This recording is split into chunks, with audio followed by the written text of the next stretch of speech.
your bag and prove it then. Get out my fucking bag. You give it to me. Get out my bag.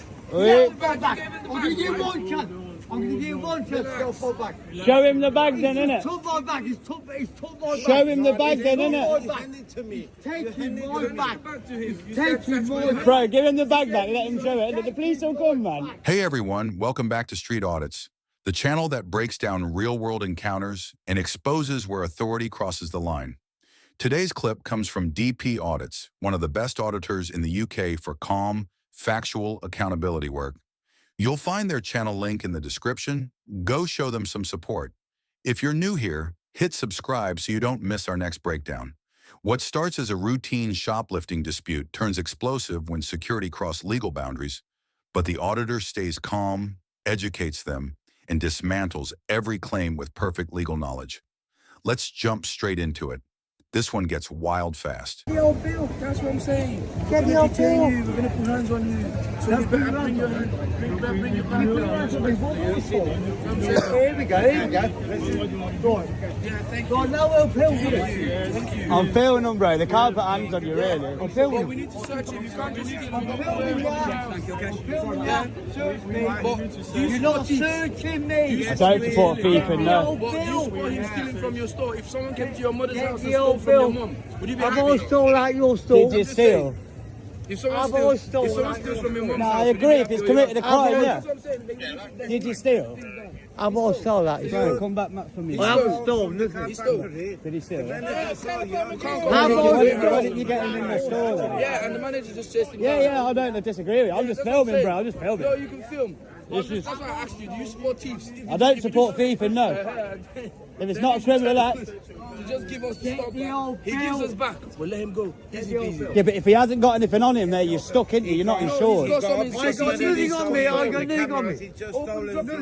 Nothing. Yeah, if he's stolen, then yeah. stolen. But you've got to make all of it. You've got to make the decision. I'm innit? not You search him, you I'm get it not wrong. Yeah, it's good. That's it. But we confirm But if you Steve Mir, the police come and they search him, then they're insured, innit? What do you think? Why we stop him? Because he's thieving, yeah. Yeah, I'm not saying no different, bro. I'm just filming it, innit? That exchange just escalated fast. Security threatened to put hands on someone without police present, while the auditor stepped in filming, reminding them that force without lawful authority is assault. Voices rose, logic fell away, intention peaked as legality collided with emotion. But amid the chaos, one person stayed calm: the camera operator. Here's what UK law actually says about this situation. Under the Criminal Law Act 1967, Section 3, any person may use reasonable force to prevent a crime, but only when a crime is clearly occurring. The Police and Criminal Evidence Act 1984, PACE, limits searches and detentions strictly to police with lawful authority. Security staff can detain under the Theft Act 1968, Section 24A, only if they personally witness a theft and use proportionate force. Threatening to put hands on someone without proof crosses that line. The auditor was right. Without direct evidence, they had no lawful power to restrain, and any physical contact could become a civil assault claim instantly. Notice how the auditor maintained verbal control through calm documentation. By refusing to intervene physically and sticking to filming, he neutralized tension while protecting evidence. Security's threat lost credibility the moment the camera stayed fixed. Emotion clashed with composure, and composure always wins when legality is unclear. That right there was the turning point. Threats met legal clarity. This is what happens when authority forgets restraint, and the lens reminds them of the law. Stay calm, stay factual, and never engage physically. Cameras turn chaos into accountability. Knowledge plus composure equals control every single time. The law protects calm observers far more than loud participants. Would you have stepped in to stop that confrontation, or done what the auditor did, film and let evidence speak for itself? Which was smarter? I need your bag.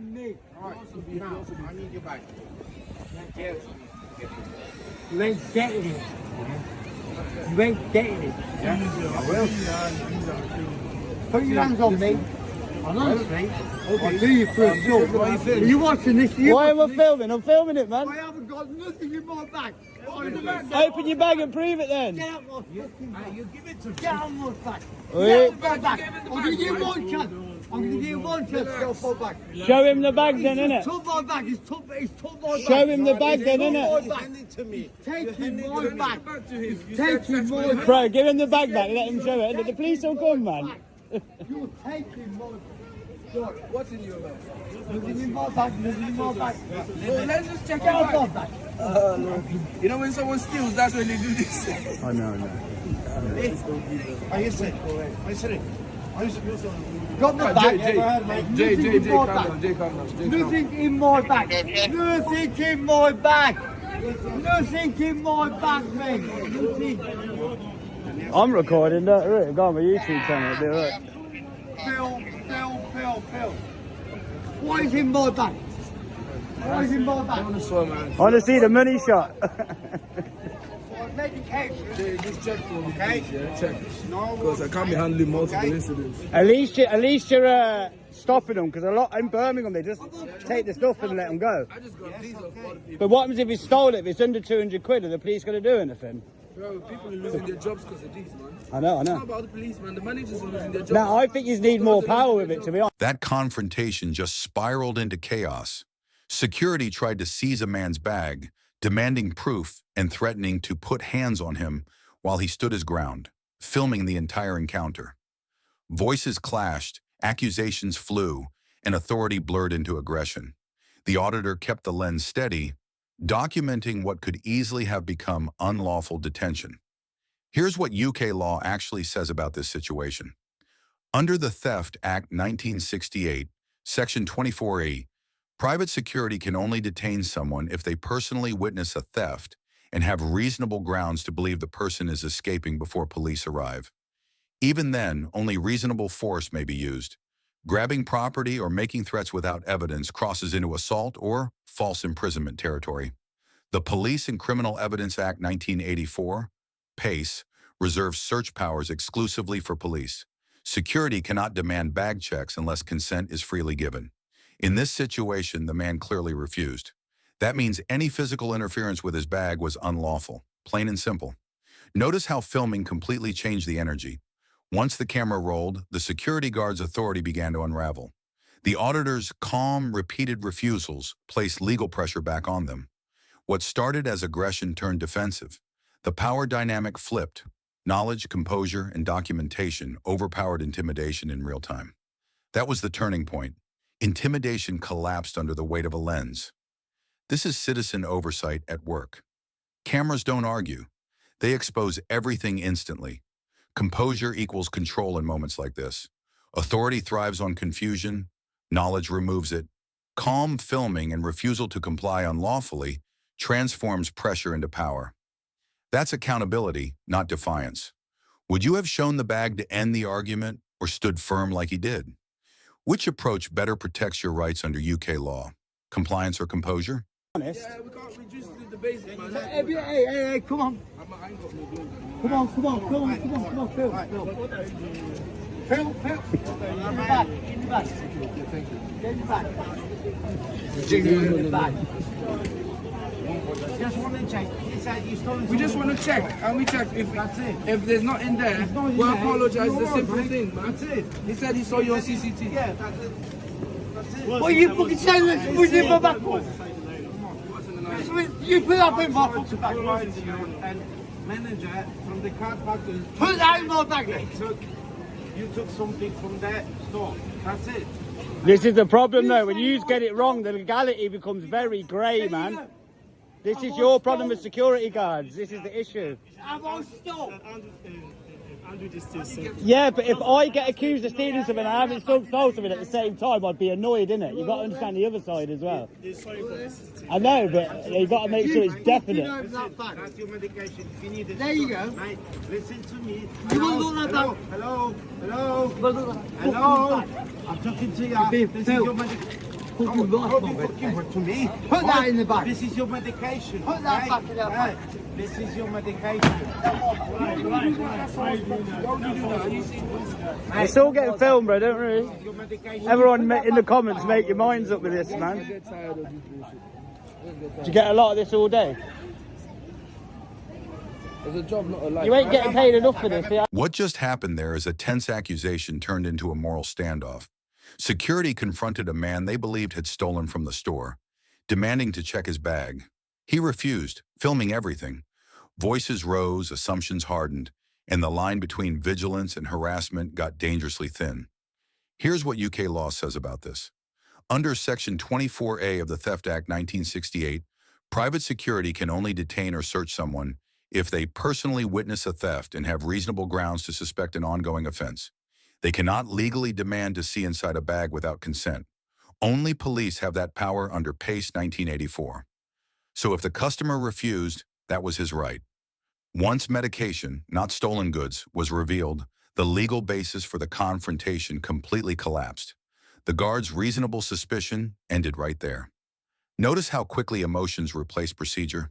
The security guard's insistence felt personal, while the accused man's calm filming became his shield.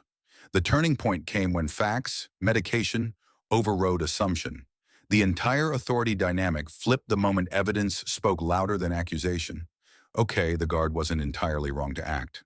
Suspicion on CCTV justifies inquiry, but the mistake came in execution, not intent.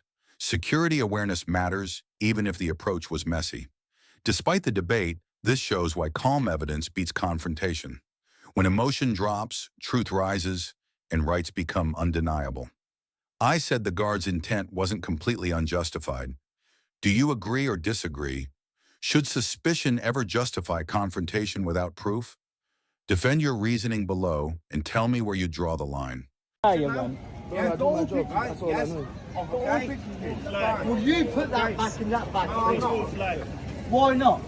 I haven't stolen it. Jay, Come Jay says on. he hasn't got nothing. I need to go confirm. Guys, can you help me with that? Yeah, I If need he's to not, confirm. oh, this is where it's annoying. Stole something from the shop. That's our job, to stop you. I stole from a fucking shop. Yes, When that's I what they have. said. Well, where is it? That's what we just tried to Well, there's no in there, investigate. is there? Listen, that's what we tried to investigate. Nothing against you, right? Nothing against you. See that? Oh no, I get why you're annoyed if you haven't stolen. This is where it's difficult. Now, hold on a minute. But your job, this is where you need to 100% know that he's stolen. Because he can That's what sue. he said. If he hasn't stolen, he can sue you now. You know that, don't you? You know that, don't you? You're gonna sue me. No, but he could, no, but as security guards, it's your responsibility. You make the told by decision. manager Nah, it's from on the you. shop. It's on you. Yeah, but I just want The law states it's on you. If you make the mistake, this is the problem. You've got a security guard. If you're not definite, he's embarrassed now. No, okay. But being told by the manager, he's talking. Yes? Yeah. But you're the one who's going to do the search. Do you know what I'm saying? With the powers of the legislation, you're the one. When you make the definitive search decision, it lies on you then. So if he wants to sue you now for not stealing, you're screwed. This is where you have to be careful of security with this. And you have to be definite. Do you know what I'm saying?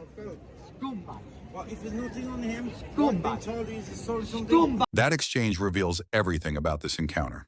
Security accused the man of theft without clear evidence, demanding to see inside his bag. The auditor instantly stepped in, warning them of the legal risk. What started as an accusation turned into a live legal lesson about accountability, responsibility, and the cost of assumption. Here's what UK law actually says about this kind of situation. Under Section 24A of the Theft Act 1968, private security guards, often called citizens in uniform, can only detain someone if they personally witness a theft and have reasonable grounds to believe that person is escaping before police arrive. Even then, they must use only reasonable force and cannot search a bag without voluntary consent. Acting on second-hand claims or shop manager orders doesn't meet that standard. If a guard wrongly detains or searches someone, it becomes potential false imprisonment or assault under civil law. In this scenario, the auditor was entirely correct. Uncertain suspicion equals legal liability, not authority. Notice how the auditor calmly redirected the pressure back on security. By explaining the law mid-conflict, he reframed the risk onto them. Their tone shifted from accusation to hesitation. The balance of control flipped the moment they realized accountability was being recorded. And legal exposure, not theft, was their real threat. That was the turning point. Control reversed instantly. This is intimidation collapsing under knowledge, a perfect example of how education dismantles misplaced authority in real time. Composure equals control in these moments. Legal knowledge transforms confrontation into education. When you understand liability, authority loses its edge. Calm facts always outweigh loud assumptions. That's accountability at work. Would you have explained the law like this, or stayed silent and let them make the mistake? Which approach better protects your rights, education or non-engagement? Scumbag! Scumbag! Thank you. Scumbag! Jay, put his things back in his bag. You want to put it back yourself? No, Let's go to You the said- manager. you guys- What more do you know if you have to put it back? You put it back. I'll do it for you, no worries. It's all right, mate. I'll do it. Bro, you know they're liable for a claim now, innit? Because they got it wrong. I did anything. Listen, They're coming. Do you know my trousers? They're worth more than your suit. You tramp. Yeah, you done. My jacket is worth more. Oh, you're a crackhead. So you do drugs. You go crack. there you go. Why are you still searching it? So what? So what? Oh! So what? Touch me again, So and I'll what? fucking put you down. Touch me again. Touch me again.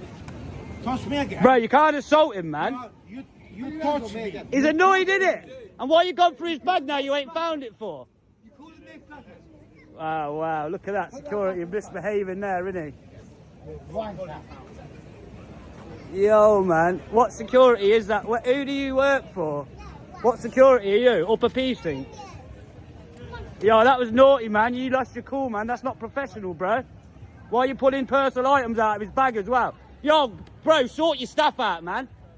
He's gonna look like an idiot online now. No, yeah, I know, but bro. I'm an idiot. Yeah, you're acting like an idiot. Don't get aggressive with me. Wind your neck in, yeah? Started getting aggressive. They've searched the guy and he hasn't got anything on him. Now, you know the legality of that mistake. They've embarrassed him and he started getting aggressive. He wants to fucking push me. Going through it, you found that there's nothing in his... Why are you still searching his bag after you find there's nothing in there? That's his personal item. That exchange just exposed complete loss of professionalism. The security guard accused the man of theft, ripped through his personal belongings, and kept searching even after finding nothing. Tempers flared, insults flew, and control vanished. What began as suspicion ended in humiliation, with the auditor documenting every second of that unlawful escalation. Here's what UK law actually says about this kind of search. Under Section 24A of the Theft Act 1968, private security guards, often acting as store agents, can only detain someone if they personally witness a theft and have reasonable grounds to suspect that person is leaving before police arrive. Even then, they must use only reasonable force and have no legal power to search a bag without voluntary consent. Going through belongings without permission breaches both civil law and privacy rights under the Data Protection Act 2018. Once no stolen item is found, continuing the search becomes unlawful detention and potential assault. That's not just misconduct, it's liability captured on camera. Notice how the auditor stayed focused while emotions erupted. By narrating in real time and calling out each breach, he forced transparency under pressure. The guard's authority crumbled the moment the camera turned accountability into evidence. What began as control through force turned into exposure through fact. That was the breaking point, authority collapsing under its own arrogance. This is the sound of professionalism replaced by panic. Accountability didn't chase them, it cornered them. Composure equals control in moments like this. When you know boundaries, you don't need aggression. Legal clarity deflects intimidation instantly. Calm presence and evidence are your strongest form of protection. Would you have intervened to stop that search or stayed filming from a distance? Which response best ensures accountability without escalation? You're invading his privacy at that point. You're already wrong, innit? Go back to your office and calm down for a minute, have a cup of tea or something. You call me cut. What? You call me cut. Stop running your mouth, wind your neck in, how about that? You call me cut. What are you going to do? You call me cut. What are you going to do? You're Nothing. Move on. Fucking wanker. You're a wanker, mate. You need to sort your stuff out, bro. Yeah, I mean, look at him. Yes. Oh, you think about, yeah. I mean, bro, I'll do what I want. Yeah, I just want to. They searched the guy over there. I get it, obviously he was shoplifting, but this is what I'm saying to the legality. You've got to make sure definite. Now, they didn't find anything off him. attitude, you'll see it on the video anyway, it's going all over online. You need to have a word with him. Once you see it, you'll see it. Yeah, I'll go and speak to him. A big word as well. And after we found nothing, he carried on searching through his bag and he's pulled out a little pipe and started calling him a crackhead. One of your security guards for Upper Precinct. Is that him or was that one? He started calling the guy a crackhead with the pipe. He put my hands on me. Can I speak to you so that you keep filming so find out what's I'm up? filming on the body cam. Yeah, that's fine. But I can't speak to you if you're going to keep yelling at him. I want to find out. He's shouting at me. Slowly, so we'll write to check. You are absolutely disgusting, man. Do your job better, innit? Do your job better, bro. Speak to me so I can find out what's happening. I can't have Bro, I know what you're trying to do, innit? He's coming at me, man. He's getting filmed, innit? Yeah, but I can't. And now he's smoking in his uniform and thingy. Look. Stress, we'll go out the way of the public then. Professional. Talk to me instead of Bro, stop. Bro, I'll talk to you in a sec. No. Bro, go back and chill, man. You can't tell me what my... You're not going to win this argument, bro. Listen, You won't win this argument with me. I argue all day. I earn a living off arguing. It's one of them, bro. You ain't going to win the argument. Go back to your job. Go chill out. More swearing, more... That confrontation just spiraled completely out of control. A security guard, already angry after a failed search, starts hurling insults, calling the man a crackhead, and even putting hands on him. The auditor steps in immediately, commanding calm and de-escalation while exposing every unprofessional move on camera. Authority turned emotional, accountability stayed composed. Here's what UK law actually says about this kind of behavior. Under Section 24A of the Theft Act 1968, private security staff have limited powers. Detention is lawful only if they personally witness a theft and act reasonably until police arrive. Once no stolen item is found, continuing to search or touch the person becomes potential false imprisonment or even assault. Additionally, under the Equality Act 2010 and employer conduct standards, using slurs or personal insults while in uniform breaches both professional codes and public decency. Every moment beyond that lawful boundary transforms from security procedure into unlawful aggression. In this encounter, the guard crossed that line repeatedly, on camera, beyond defense. Notice how the auditor never mirrored the aggression. Instead, he stayed verbal but composed, redirecting focus onto the misconduct itself. By framing every insult as evidence, he controlled narrative through calm logic. The guard, trapped by his own words, exposed emotional weakness instead of authority. Knowledge neutralized chaos instantly. That was the collapse of credibility in real time. Authority didn't lose through violence. It lost through arrogance. This is professionalism dismantled by its own temper. Composure equals control. Emotional reaction fuels escalation. Calm observation creates evidence. Facts outlast fury every time.